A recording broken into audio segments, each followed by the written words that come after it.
स्वागत है आपका मेरे YouTube चैनल गणित गुरु में। और मैं अभिषेक सिंह आज फिर हाजिर हूं अपने एक नए वीडियो के साथ। आज का जो वीडियो है ये भी ट्रिगोनोमेट्री सेक्शन से ही बिलोंग करता है। इस चैप्टर का नाम है some applications of trigonometry. Actually trigonometry जो है हम लोग डेली लाइफ में हर जगह यूज करते हैं, हर जगह नहीं लेकिन बहुत जगह जरूर यूज करते हैं। और ये मेरे हिसाब से उन सब्जेक्ट्स में से एक है जो बहुत पहले से एंशिएंट टाइम से पढ़ा जा रहा है, ठीक ना। चाहे वो हमारे एस्ट्रोनॉमर रहे हों, चाहे हमारे आर्किटेक्ट रहे हों, ये सब लोग ट्रिगोनोमेट्री का यूज करके बहुत बड़ा बड़ा इन्वेंशन किए हैं। एक ग्रह से दूसरे ग्रह के बीच की दूरी को निकालना, पृथ्वी से सूर्य के बीच की दूरी को निकालना, चंद्रमा से पृथ्वी के बीच की दूरी को निकालना, ये सब ट्रिगोनोमेट्री के थ्रू ही हो सकता है, ठीक ना। और हुआ भी है ऐसा। बड़ा बड़ा जो बिल्डिंग बनाया गया है आज के समय में भी, मॉडर्न टाइम में भी या एंशिएंट टाइम में भी, उसमें भी ट्रिगोनोमेट्री का बहुत यूज हुआ है। तो ट्रिगोनोमेट्री का डेली लाइफ में हम लोग के पास बहुत यूज है। आज के समय में भी ट्रिगोनोमेट्री का यूज जो है, जैसे मैप बनाने में हम लोग ट्रिगोनोमेट्री का यूज करते हैं। आजकल जो हम लोग देखते हैं गूगल मैप में भी क्या है, सैटेलाइट से हम लोग अलग अलग जगह का लॉन्गिट्यूड लैटिट्यूड ये सब नापते हैं और उसके थ्रू मैपिंग करते हैं। तो उस सब में ट्रिगोनोमेट्री का ही यूज होता है, ठीक ना। तो ट्रिगोनोमेट्री का बहुत वास्ट स्कोप है और बहुत अच्छा चीज है अगर आप इसको बहुत ध्यान से पढ़ते हैं तो, और अच्छे से पढ़ते हैं तो।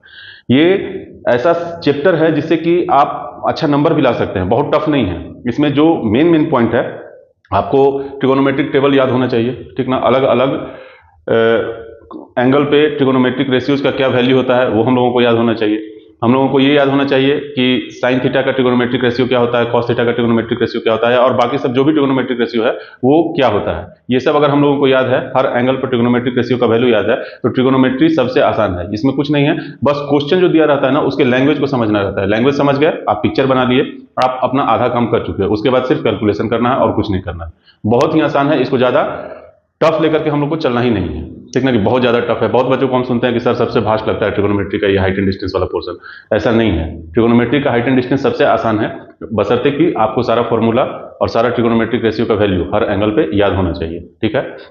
चलिए तो शुरू करते हैं आज का वीडियो। बहुत ही अच्छा वीडियो बनने जा रहा है, कहीं भी वीडियो को स्किप नहीं कीजिएगा। और हाँ, वीडियो शुरू होने से पहले चैनल को लाइक और सब्सक्राइब जरूर कर दीजिएगा। तो शुरू करते हैं आज का हम लोग वीडियो। इसमें देखिए बेसिकली है क्या कि दो तीन चीज है जो हम लोगों को हमेशा दिमाग में रखना चाहिए। कुछ टर्म है जो हम लोगों को याद होना चाहिए, जैसे लाइन ऑफ साइट। एक टर्म है line of site.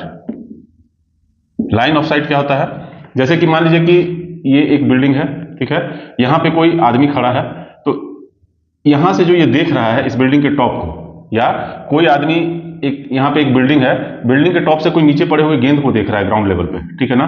Ground level पे अगर किसी गेंद को देख रहा है तो ये जो लाइन बनता है ना, देखने वाला लाइन, जो उसके आंख से इस बल्ब तक जा रहा है या इसके आंख से इस बिल्डिंग के टॉप तक जा रहा है, इसी को हम लोग कहते हैं लाइन ऑफ साइट।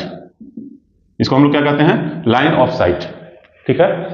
उसके बाद एक वर्ड होता है angle of elevation. Angle of elevation क्या है, इसके आंख हॉरिजॉन्टल लाइन जो है वो और लाइन ऑफ साइट के बीच का एंगल, ये हॉरिजॉन्टल ग्राउंड लेवल हो गया, और इसका लाइन ऑफ साइट के बीच का एंगल को कहते हैं एंगल ऑफ एलिवेशन। इसको अगर हम लोग थीटा कहते तो यही थीटा क्या होता है, एंगल ऑफ एलिवेशन। और एक तीसरा टर्म है angle of depression. Angle of depression क्या होता है, एंगल ऑफ डिप्रेशन ये हॉरिजॉन्टल लाइन से ऊपर से नीचे देख रहे हैं, जैसे यहाँ पे हम लोग नीचे से ऊपर देख रहे हैं, इसमें क्या है कि ऊपर से नीचे देख रहे हैं। तो एंगल ऑफ डिप्रेशन क्या होगा, हॉरिजॉन्टल लाइन के साथ लाइन ऑफ साइट का ये वाला जो एंगल होगा इसको कहते हैं एंगल ऑफ डिप्रेशन। तो बेसिकली इसमें तीन टर्म है जो क्वेश्चन में हम लोग को कहीं ना कहीं मिलेगा। क्या है, line of site, angle of elevation और एंगल ऑफ डिप्रेशन, ठीक है। तो इन तीनों वर्ड को आप समझ लीजिए कि क्या क्या होता है। एंगल ऑफ एलिवेशन हो गया, नीचे से ऊपर अगर हम देख रहे हैं तो हॉरिजॉन्टल के साथ लाइन ऑफ साइट का जो एंगल होता है उसको हम लोग कहते हैं।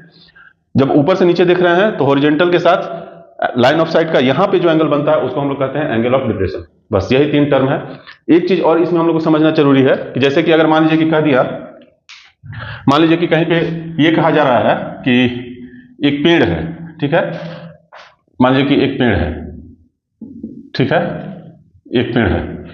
बोले कि इस पेड़ का हाइट जो है 30 मीटर है। इस पेड़ का हाइट क्या है, 30 मीटर हाइट है। 30 मीटर इस पेड़ का हाइट है। तो इस पेड़ के जो सबसे टिप पॉइंट होगा, जो सबसे टिप पॉइंट है, वहां से हम लोग ग्राउंड लेवल पर सीधा एक लाइन इमेजिन करते हैं। क्या करते हैं, एक सीधा लाइन इमेजिन करते हैं, यही लाइन इसका हाइट कहलाता है। तो जब हम लोग पिक्चर बनाएंगे ना तो ये पेड़ ना बना करके एक स्ट्रेट लाइन बनाते हैं जो उस पेड़ को दिखाता है कि ये पेड़ का हाइट वही है, ठीक है ना। हम लोगों को पेड़ नहीं, हम लोग को बस मान लेना है कि ये पेड़ है और ये पेड़ से ये वर्टिकली एक लाइन हम लोग इसके एकदम सबसे पीक पॉइंट पे, जो सबसे टॉप का पॉइंट होगा, उस पॉइंट से ग्राउंड लेवल पर एक वर्टिकल लाइन ड्रॉ करते हैं, इमेजिन करते हैं। उसी लाइन को हम लोग हाइट ऑफ द ट्री कहते हैं, ठीक है। या ट्री हो या बिल्डिंग हो, तो बिल्डिंग तो काफी लंबा है। मान लीजिए कि ये बिल्डिंग है, एक बिल्डिंग ये बना हुआ है, एक बिल्डिंग बना हुआ है। तो बिल्डिंग का जैसे कि यहाँ पे बालकनी है, अगर इस जगह पे एक बालकनी है, इस बालकनी से कोई इस पेड़ की जड़ को देख रहा है, ठीक है ना, तो इस बिल्डिंग के हाइट को हम यहाँ से यहाँ तक एक इमेजिनरी लाइन इमेजिन कर लेंगे, ठीक है ना, कि ये लाइन, तो हाइट ऑफ द बिल्डिंग हमको इसको मानना है जहां से हम देख रहे हैं, ठीक है, या यहाँ खड़े हैं तो ये हो जाएगा हाइट ऑफ द बिल्डिंग, यहाँ खड़े हैं तो ये हो जाएगा हाइट ऑफ द बिल्डिंग, मतलब जिस जगह पे हम खड़े हैं वहां से ग्राउंड लेवल तक वर्टिकल एक लाइन ड्रॉ करेंगे, वही लाइन क्या होगा, हाइट ऑफ द बिल्डिंग हम लोगों को मान करके चलना है, ठीक है। दूसरा बात, अगर कोई स्ट्रिंग खींचा हुआ है तो हम लोग को मान करके चलना है कि ये स्ट्रिंग एकदम टाइटली स्ट्रेट बंधा हुआ है, ऐसा नहीं है कि ये स्ट्रिंग ऐसे झूला हुआ हम लोग मान के, जैसे पतंग उड़ाते हैं, तो पतंग उड़ाते हैं तो यहाँ पे अगर पतंग है, इस जगह पे पतंग है, तो पतंग से जो स्ट्रिंग निकल करके आ रहा है नीचे, तो ये स्ट्रेट ना आकर के हल्का सा झूला हुआ होता है, इस तरह से आता है, ठीक है। तो हम लोग को ये स्लैंग नहीं लेकर के चलना है, इस स्लैंग को हम लोग को इग्नोर करना है, हम लोग को क्या मानना है कि ये स्ट्रिंग एकदम स्ट्रेट आ रहा है नीचे, ठीक है। तो ये सब कुछ कॉन्सेप्ट है ऐसा जो कि दिमाग में रहेगा तो आप पिक्चर तुरंत ड्रॉ कर लेंगे। अब दिमाग में ऐसा नहीं होना चाहिए स्ट्रिंग तो झूला हुआ होता है, इसको स्ट्रेट हम लोग कैसे बनाए, तो फिर बड़ा मुश्किल हो जाएगा, वैसा नहीं करना है, हम लोग को ये मान के चलना है कि स्ट्रिंग स्ट्रेट है, ठीक है। या कोई बिजली का तार खींचा हुआ है तो आप लोग देखिएगा जनरली दो पोल के बीच में बिजली का तार स्ट्रेट में जाके हल्का सा झूला हुआ होता है, तो हम लोग को ये मान के चलना है कि बिजली का तार एकदम स्ट्रेट है, ठीक है, ये नहीं मानना है कि वो झूला हुआ है, ठीक है। तो बस इसी सब चीज को लेकर के हम लोग आगे बढ़ेंगे और ट्रिगोनोमेट्री का प्रॉब्लम को सॉल्व करेंगे। तो आज हम लोग सॉल्व करने जा रहे हैं एक्सरसाइज 9.1, ठीक है। क्या करेंगे हम लोग, एक्सरसाइज 9.1 सॉल्व करेंगे, और चूंकि इसमें काफी क्वेश्चन है तो वीडियो काफी लंबा होने वाला है, तो इसलिए हम क्या किए हैं कि इसको दो पार्ट में हम बनाएंगे। आज हम कुछ क्वेश्चन बना देते हैं, जैसे कि 5 या 6 क्वेश्चन आज सॉल्व कर देते हैं, और बाकी का जो 10 क्वेश्चन है वो नेक्स्ट क्लास में सॉल्व कर देंगे या नेक्स्ट वीडियो में सॉल्व कर देंगे। पहला क्वेश्चन कह रहा है, a circus artist is climbing 20 metre long rope, एक 20 मीटर लंबे रस्सी पर एक सर्कस आर्टिस्ट चढ़ रहा है, which is tightly stretched and tied from the top of a vertical pole to the ground. मतलब कि एक पोल पर एक रस्सी बंधा हुआ है, उस रस्सी को खींच करके हम लोग क्या किए हैं, ग्राउंड पे बांधे हुए हैं, और उसी रस्सी पर वो सर्कस आर्टिस्ट चढ़ रहा है। Find the height of the pole if the angle made by the rope with the ground level is 30 degree, ठीक है। देखिए इसका पिक्चर सबसे पहले हम लोग क्या करेंगे, किसी भी क्वेश्चन को सबसे पहले पिक्चर ड्रॉ करेंगे, पिक्चर अगर हम लोग ड्रॉ कर लिए तो 50% काम हम लोग का खत्म होगा, उसके बाद सिर्फ कैलकुलेशन है। तो आइए देखते हैं क्या करते हैं। एक पोल है, ठीक है, पोल को हम लोग स्ट्रेट मान लिए, ये ग्राउंड हो गया, ठीक है, और यहां से एक रस्सी इस तरह से खींच करके इस तरह से बांधा हुआ है जमीन पे, ठीक है, और ये जो एंगल बना रहा है जमीन के साथ ये है 30 डिग्री, कितना है 30 डिग्री, और रस्सी की लंबाई कितनी दी हुई है 20 मीटर, ठीक है, रस्सी का लंबाई दिया हुआ है 20 मीटर। तो हम लोगों को पता करना है कि हाइट ऑफ द पोल क्या है, मतलब कि इसका वैल्यू निकालना है। अगर हम इसको पोल को ए बी मान लेते हैं और सी पॉइंट पर क्या किया हुआ है, उस रस्सी को बांधा हुआ है, तो हम लोगों को ए बी का वैल्यू निकालना है कि ए बी का वैल्यू क्या होगा। तो देखिए जैसे ही हम लोग पिक्चर बनाते हैं तो हम लोग को सबसे पहले दिमाग में क्या आना चाहिए कि निकालना क्या है और दिया हुआ क्या है। दिया हुआ है इसका हाइपोटेनस, अगर इसको हम एक राइट एंगल ट्रायंगल मान के चले, अगर नहीं ये है ही right angle triangle, right angle triangle हो गया ये, तो राइट एंगल ट्रायंगल में अगर इसको हम हाइपोटेनस कहते हैं और इसको हाइट कहते हैं परपेंडिकुलर हाइट, तो हाइपोटेनस और परपेंडिकुलर हाइट के बीच कौन कौन से ट्रिगोनोमेट्रिक रेशियो है जिनमें रिलेशन है, तो इसमें दो है, एक है साइन, ये क्या होता है p/h, और एक है कॉसेक, ये होता है h/p। तो इन दोनों में से किसी को भी लेके हम लोग सॉल्व कर सकते हैं, साइन को भी और कॉसेक को भी, लेकिन हम लोग क्या करेंगे साइन को ही लेकर के चलेंगे आगे। क्यों? क्योंकि हम लोग ट्रिगोनोमेट्रिक टेबल को भी याद रखना है, तो ट्रिगोनोमेट्रिक टेबल में कोई भी क्वेश्चन ऐसा आएगा जिसमें कि हम लोग को मजबूरी में कॉसेक को पकड़ना होगा, लेकिन जब तक वो मजबूरी ना आए तब तक हम लोग साइन को ही लेकर के चलेंगे। उससे फायदा क्या है, इसमें फायदा हम लोग को ये है कि ट्रिगोनोमेट्रिक टेबल में ऊपर में साइन कॉस टेन, अगर इन तीनों का वैल्यू हम लोग को बहुत आसानी से याद हो जाता है, बाकी सब में रिवर्स करना पड़ेगा। तो जो चीज हमारे दिमाग में अच्छे से सेट है उसको लेकर के अगर आगे चलेंगे तो वो मिस्टेक होने का चांस बहुत कम हो जाएगा, या क्वेश्चन सॉल्यूशन उसका गलत होने का चांस बहुत कम हो जाएगा। तो हम लोग क्या करेंगे, यहाँ पे साइन को लेकर के आगे चलेंगे। जनरली हम लोग क्या लेकर के आगे चलते हैं, साइन, कॉस और टेन। टेन की जगह, जैसे कि अगर हमको इसके और इसके बीच का रिलेशन ढूंढना पड़े, ए बी और बी सी, मतलब कि परपेंडिकुलर हाइट और बेस का, तो टेन भी क्या है, टेन होता है p/b, और कॉट क्या होता है b/p, दोनों में वही रिलेशन है। लेकिन जब यहाँ पे ट्रिगोनोमेट्रिक रेशियो का वैल्यू किसी खास एंगल पर होता है ना, तो टेन वाला हम लोग को याद रहता है, कॉट वाला हम लोग थोड़ा सा मिस्टेक कर सकते हैं। तो जिसमें मिस्टेक कर सकते हैं उसको इग्नोर करके चलना है, उसको हम लोग को ध्यान नहीं देना है, ठीक है। तो अभी हम लोग क्या करेंगे, साइन को लेकर के आगे बढ़ेंगे। अब इस क्वेश्चन में हम लोगों को हाइपोटेनस दिया हुआ है, परपेंडिकुलर हाइट निकालना है, तो इन दोनों के बीच का रिलेशन किस ट्रिगोनोमेट्रिक रेशियो में है, तो साइन में है। तो यहाँ पे हम लोग सिंपली ले लेंगे साइन 30 डिग्री इक्वल टू क्या हो जाएगा, AB/AC, AB/AC, यही होगा ना। साइन 30 डिग्री का वैल्यू कितना होता है बताइए, साइन 30 डिग्री का वैल्यू होता है 1/2, यही होता है ना, इज इक्वल टू AB का वैल्यू हमको निकालना है और AC का वैल्यू दिया हुआ है 20 मीटर, ठीक है। This implies A B equal to कितना हो जाएगा, 20 ऊपर चला जाएगा, 20/2 दैट इज 10 मीटर। हो गया आंसर। देखिए कितना आसान है। सिर्फ हम लोग को पकड़ना है कि कौन को किस ट्रिगोनोमेट्रिक रेशियो को लेकर के हम लोग आगे बढ़े। कोई कोई क्वेश्चन आएगा आगे कॉम्प्लिकेशन आएगा, लेकिन अभी ये सबसे इजी वाला था, ये क्वेश्चन नंबर 1 था। ठीक है, अब आते हैं हम लोग क्वेश्चन नंबर 2 पे। क्वेश्चन नंबर 2 में कहा जा रहा है a tree breaks due to storm and the broken part bends so that the top of the tree touches the ground making an angle 30 degree with it. एक पेड़ है जो बीच से कहीं से टूट करके गिर जाता है और उसका टिप जो है, टॉप जो है पेड़ का जो सबसे ऊंचा वाला पॉइंट है, वो जाके जमीन पे टिकता है कहीं पे। ठीक है, और वो कितना एंगल बना रहा है, 30 degree. The distance between the foot of the tree to the point where the top touches the ground is 8 metre. जहां पे उसका टॉप जाकर के जमीन पे सटा है, वहां से ट्री का जो जड़ है उसके बीच का दूरी दिया हुआ है 8 metre. Find the height of the tree. तो ट्री का हाइट निकालना है। देखिए इसका पिक्चर सबसे पहले हम लोग ड्रॉ करेंगे। सबसे पहले क्या करेंगे, पिक्चर ड्रॉ करेंगे। एक पेड़ है, ठीक है, पेड़ क्या बोले हम लोग को वर्टिकल इमेजिन करना है, ये ग्राउंड है। ठीक है, ये पेड़ बीच में कहीं से ब्रेक डाउन कर जाता है आंधी तूफान से, और टूट करके ये ऐसे आकर के नीचे की तरफ गिरता है, जा करके जमीन पे इस तरह गिर जाता है। ठीक है, तो ये जो हाइट है, ये वाला हाइट, यही है हाइट, ऐसे जाकर के जमीन पे गिरता है। ये जो टॉप था, ये टॉप जाके जमीन पे सट गया। यहाँ पे कितना एंगल बना रहा है, 30 डिग्री। ठीक है, अगर पेड़ को हम ए बी मान लेते हैं, ए बी, और पी पॉइंट से ये टूट गया है और ओ पॉइंट पर जाकर के सटा है। ठीक है, तो हम लोगों को पेड़ का हाइट निकालना है। तो पेड़ का हाइट हम इसको नहीं निकालेंगे, ठीक ना। पेड़ का हाइट क्या है, बी से लेकर के ए तक का डिस्टेंस को पेड़ का हाइट कहेंगे। ऐसा नहीं कि पेड़ का हाइट सिर्फ यही है, ऐसा नहीं है। ठीक है, तो यहाँ पे, और ये हम लोग को डिस्टेंस दिया हुआ है बी से ओ के बीच का डिस्टेंस, पेड़ के जड़ से लेकर के पेड़ के टॉप के बीच का डिस्टेंस कितना दिया हुआ है, 8 मीटर दिया हुआ है। तो हम लोगों को पेड़ का हाइट निकालना है कि हाइट ऑफ द ट्री क्या होगा। तो इसमें अब हम लोग सबसे पहले क्या करेंगे, इसको निकाल लेंगे। ठीक है, और इसको निकाल लेंगे। दोनों को अगर हम लोग निकाल लेंगे तो हम लोग को पेड़ का हाइट मिल जाएगा। जो ये है वही ये है, इसकी जो लंबाई है वही लंबाई ये भी है। तो अगर इन दोनों लंबाई को हम जोड़ दें तो ए बी का हाइट मिल जाएगा। मतलब सबसे पहले इस पिक्चर के थ्रू हम लोग क्या कर सकते हैं, AP is equal to PO. AP is equal to PO, क्यों, दोनों सेम चीज है, पेड़ ही टूट करके गिरा है वो। ठीक है, इसको अगर और समझना चाहें तो ए पॉइंट ही आकर के यहां पे सट गया है। यहां पे कौन सा पॉइंट आकर से सट गया है, ए पॉइंट ही आकर के सट गया, तो इसको हम ए प्राइम कर देते हैं। ठीक है, ए पॉइंट को ही हम लोग लाके जमीन पे यहां सटाए। ठीक है, अब हमको देखना है कि ये हाइट कैसे निकलेगा। तो परपेंडिकुलर हाइट और बेस के बीच में किस ट्रिगोनोमेट्रिक रेशियो में रिलेशन है, तो वो है 10। तो 10 30 डिग्री का वैल्यू पहले यहां पे हम लोग लिख लेंगे। 10 30 डिग्री इज इक्वल टू क्या हो जाएगा, पी बी बाय बेस कितना है, ए प्राइम बी। यही होगा, ए प्राइम बी होगा। अब ए प्राइम बी का वैल्यू हमारे पास कितना दिया हुआ है, 8 मीटर, और 10 30 डिग्री का वैल्यू कितना होता है, दिस इंप्लाइज 10 30 डिग्री का वैल्यू कितना होता है, 1/√3 इज इक्वल टू पीबी का वैल्यू हमको कितना पता है, निकालना है, पीबी तो निकालना ही है, और ए प्राइम बी का वैल्यू हमको 8 मीटर पता है। This implies PB equal to कितना हो जाएगा, पीबी इक्वल टू हो जाएगा 8/√3, होगा ना। पीबी का वैल्यू 8/√3 मीटर हो जाएगा। यूनिट लिखना हम लोग नहीं भूलेंगे, यूनिट हर जगह लिखना है। अब हम लोग इसको निकाल लेते हैं, पी ए प्राइम। क्यों, क्योंकि P A prime he P A के बराबर है। तो पी ए प्राइम जो है, यहां पी ए प्राइम कर देते हैं। पी ए प्राइम जो है, ये क्या हाइपोटेनस है, हाइपोटेनस और बेस के बीच में कौन सा ट्रिगोनोमेट्रिक रेशियो का रिलेशन है, तो वो है cos 30 डिग्री। अगर हम लोग यहां पे कर देते हैं तो ये आ जाएगा A prime B divided by P A prime, होगा ना। देखिए तो base by hypotenuse cos 30 degree. cos 30 degree का वैल्यू कितना होता है, √3/2।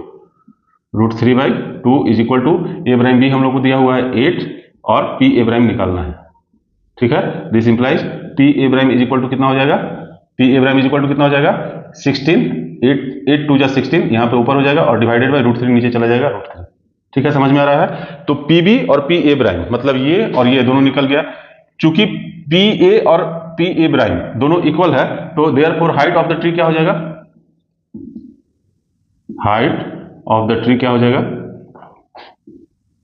इक्वल टू कितना हो जाएगा, P B plus P A prime is equal to कितना हो जाएगा, 8√3 नहीं 8/√3 सॉरी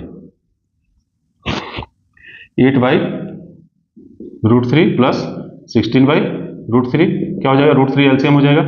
√3 हो गया एलसीएम, ऊपर में कितना हो जाएगा, 16 और 8, 8 प्लस 16 दैट इज 24/√3। इसको हम लोग क्या लिख सकते हैं, 24/√3 को हम लोग क्या लिख सकते हैं, इसको हम लिख सकते हैं 8 × 3 डिवाइडेड बाई √3, और उसके बाद उसको और क्या लिख सकते हैं हम लोग, इसको यहाँ पे लिख देते हैं, यहाँ के बाद यहाँ लिख रहे हैं 8 इंटू 3 को लिख सकते हैं हम लोग √3 इंटू √3 और डिवाइडेड बाई √3। एक √3 कैंसिल आउट हो जाएगा, इक्वल टू कितना बचेगा 8√3 मीटर, यही आंसर होगा।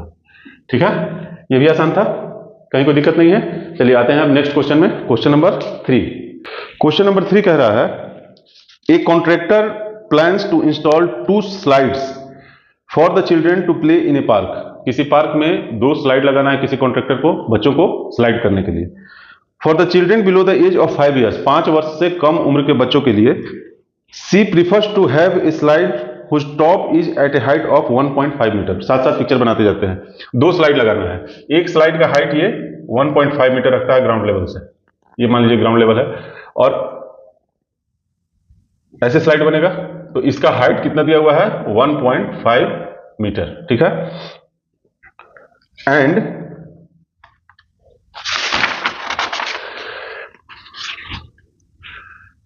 Is inclined at an angle of 30 degree to the ground, और ये ग्राउंड से कितना एंगल बना रहा है 30 डिग्री एंगल बना रहा है।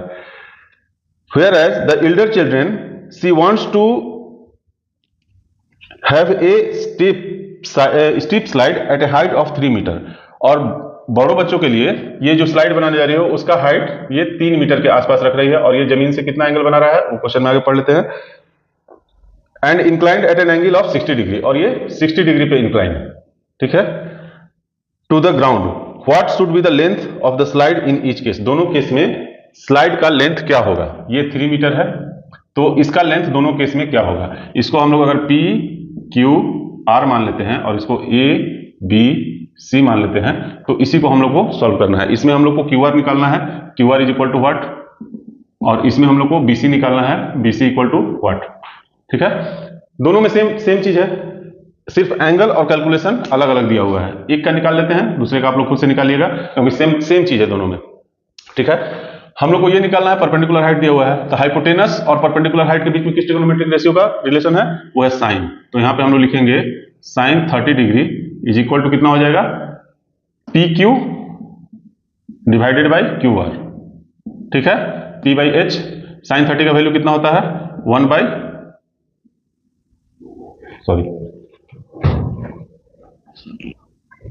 साइन 30 डिग्री का वैल्यू कितना होता है 1/2 इज इक्वल टू PQ का वैल्यू कितना दिया हुआ है 1.5, और QR का वैल्यू तो हम लोग को निकालना ही है। This implies QR is equal to कितना हो जाएगा 1.5 इंटू 2 दैट इज 3 मीटर।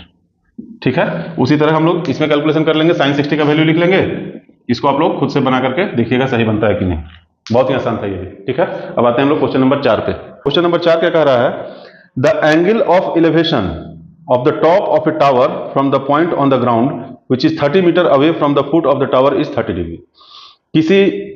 कोई टावर है, उस टावर से 30 मीटर दूर पे कोई खड़ा है या कोई पॉइंट है, उस पॉइंट से उस टावर के टॉप को अगर हम देख रहे हैं तो एंगल ऑफ एलिवेशन 30 डिग्री मिल रहा है।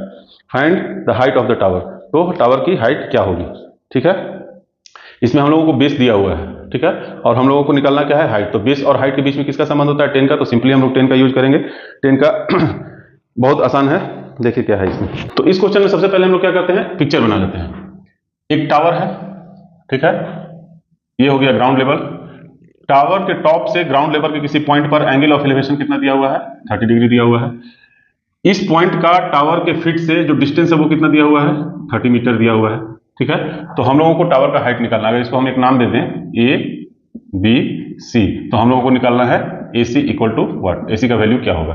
ठीक है, तो AC और BC जो दिया हुआ है एक और जो निकालना है एक, इन दोनों के बीच में रिलेशन हम लोग को ढूंढना है। तो बेस और परपेंडिकुलर हाइट के बीच में रिलेशन किस में आता है 10 में, तो यहाँ पे लिखेंगे 10 30 डिग्री इक्वल टू क्या हो जाएगा AC by BC, perpendicular height by base. ठीक है, 10 30 डिग्री का वैल्यू कितना होता है 1/√3, यही होता है ना, और AC का वैल्यू हमको निकालना ही है, और BC का वैल्यू कितना दिया हुआ है 30 मीटर।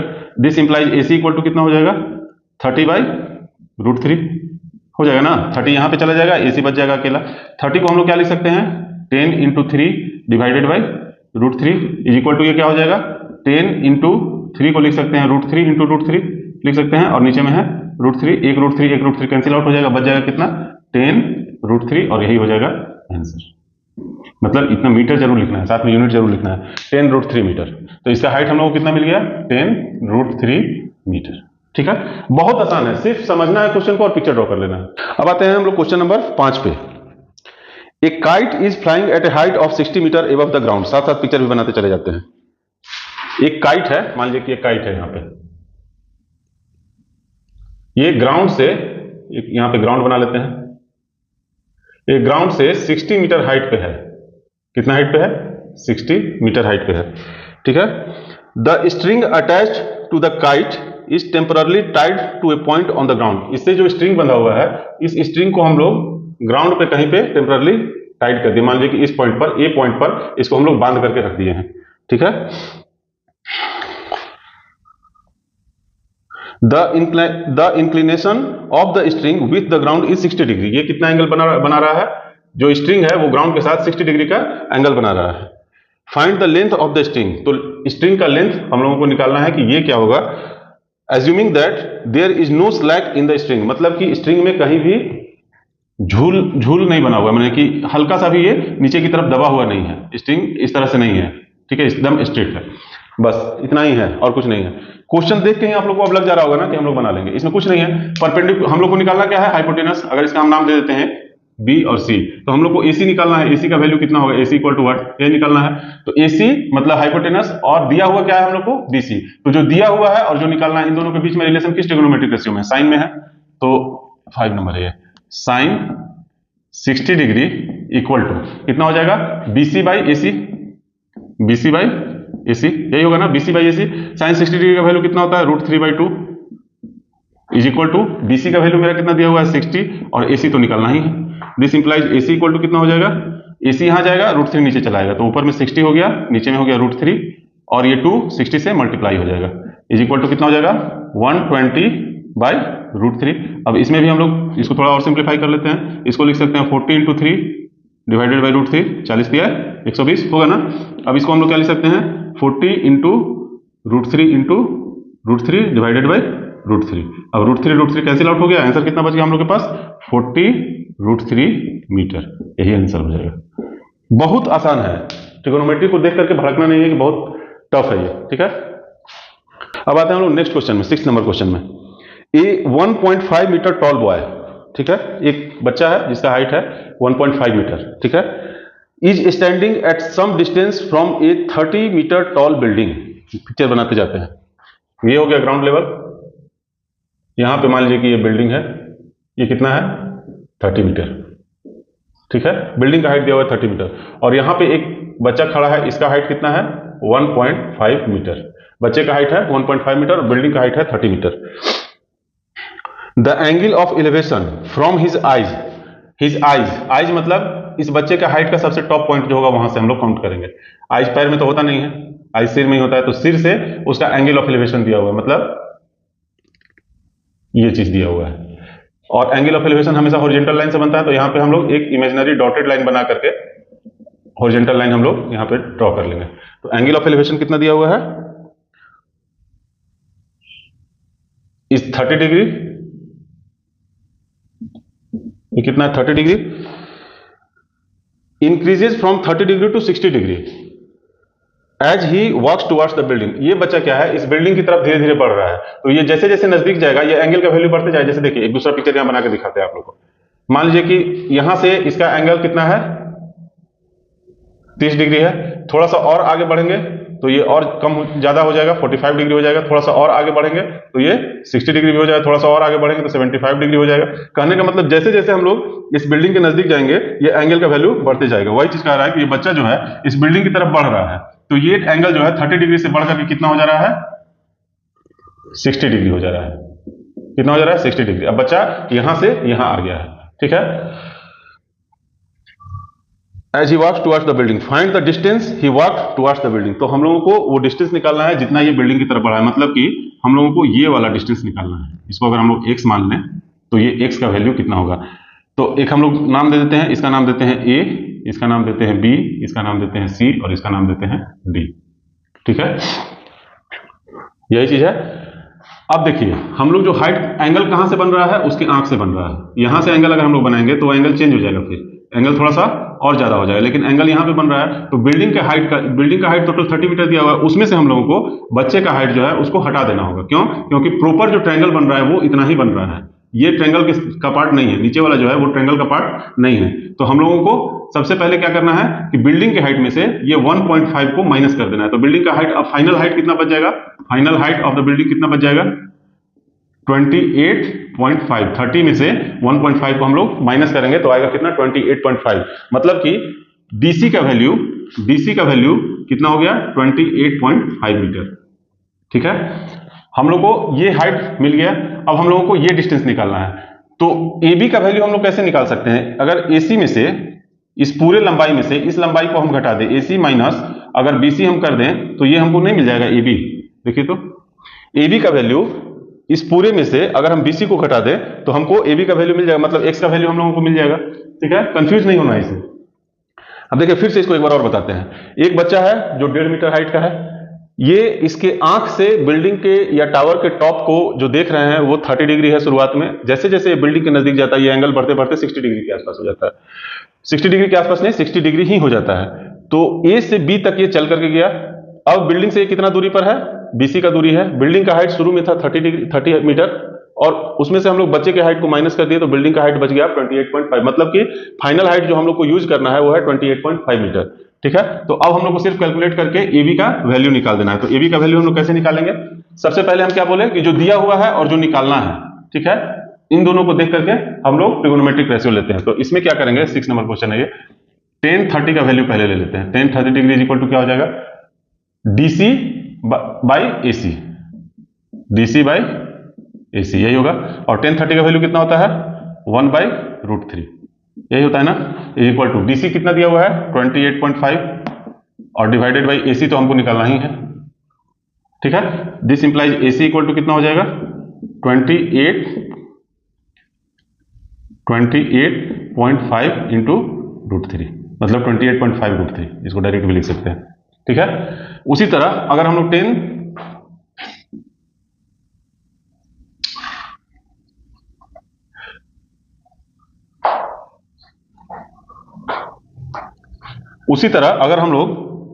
tan 60 डिग्री लेते हैं। tan 60 डिग्री इक्वल टू कितना हो जाएगा? tan 60 डिग्री का वैल्यू कितना हो जाएगा? DC by BC, DC by BC।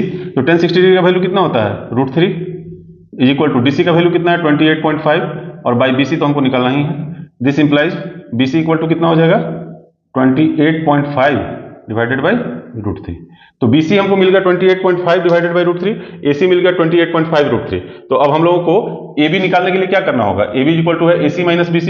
तो इसमें हम लोग क्या करेंगे? AC का वैल्यू पुट करेंगे सबसे पहले 28.5 √3 माइनस BC का वैल्यू हम लोग कितना निकाले? 28.5 बाई √3, 28.5 बाई √3। अब इसको सिंपली हम लोग कैलकुलेट कर लेंगे। इक्वल टू कितना हो जाएगा? √3 एलसीएम आ जाएगा नीचे, √3 इंटू 28.5 √3 तो कितना हो जाएगा? 28.5 और √3 इंटू √3 कितना हो जाएगा? 3 माइनस यहाँ पे जो है सो वही रह जाएगा 28.5। अब देखिए यहाँ पे कैलकुलेशन में थोड़ा सा दिमाग लगाना है। हम लोग क्या करेंगे? 28.5 √3 नहीं करेंगे, 28.5 इंटू 3 नहीं करेंगे। यहाँ पे 28.5 और यहाँ पे भी 28.5 है, तो इसको हम लोग कॉमन निकाल लेंगे। तो इक्वल टू हम लोग लिख सकते हैं, कैलकुलेशन को इजी करने के लिए वैसे भी कर सकते हैं लेकिन कैलकुलेशन थोड़ा टफ हो जाएगा, हम लोग कैलकुलेशन इजी कर लेते हैं। 28.5 को हम लोग कॉमन निकाल लिए, ब्रैकेट में कितना बचेगा? 3 - 1 और डिवाइडेड बाई √3। अब कितना हो गया? 28.5 इंटू 2 से मल्टीप्लाई करना आसान हो जाता है ना कोई भी चीज को, डिवाइडेड बाई √3 इक्वल टू कितना हो जाएगा? 28 दूनी 56, 0.5 का 2 गुना 1 और 56 और 1 57, 57 बाई √3। अब 57 को कैसे लिख सकते हैं हम लोग? अगर हम लोग 19 का पहाड़ा पढ़े तो 19 या 57, मतलब इसको हम लोग लिख सकते हैं 19 इंटू 3 डिवाइडेड बाई √3। तो जैसे पहले किए थे वैसे ये कितना आ जाएगा? 19 √3 मीटर। यही हो जाएगा इसका आंसर। आसान था ये भी। इसमें सिर्फ कॉम्प्लिकेशन इतना ही था कि बच्चा यहां से यहां चल के गया है तो एंगल चेंज कर गया है। पहले इसको निकालना है, फिर इसको निकालना है और इसमें से इसको घटा देना है, हम लोग को ये डिस्टेंस मिल जाएगा। बस यही कॉन्सेप्ट है इसमें। तो आज के लिए इतना ही रहने देते हैं। बाकी का जो क्वेश्चन है वो हम लोग नेक्स्ट वीडियो में सॉल्व कर लेंगे, वो भी बहुत जल्द आ जाएगा, 1-2 दिन के अंदर ही। अगर मेरा वीडियो आप लोगों को अच्छा लग रहा है तो चैनल को लाइक, सब्सक्राइब और शेयर करना बिल्कुल नहीं भूलें। फिर मिलते हैं नेक्स्ट वीडियो में, तब तक के लिए जय हिंद।